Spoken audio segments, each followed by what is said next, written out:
Hello guys आज चाहिँ म फर्स्ट टाइम मेरो आफ्नै भोइसमा भोइस ओभर गरेर चाहिँ भिडियो हाल्दैछु।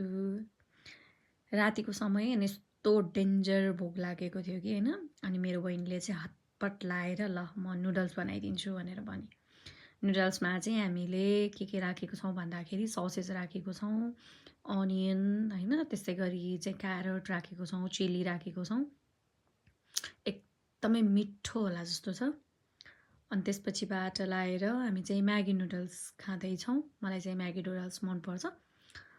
अनि अर्कोपट्टि साइडमा चाहिँ मेरो बहिनीले चाहिँ पौचेक बनाउनको लागि चाहिँ पानी बसालिराखी चाहिँ तातो, अनि उसलाई चाहिँ ससेस काटेको चाहिँ भएन रे, मैले काटेको हो, अलि राम्रो काट्नु पर्थ्यो रे, ढङ्ग पुगेन रे मेरो, होइन के गर्ने, यस्तै यस्तै छ मेरो ढङ्ग।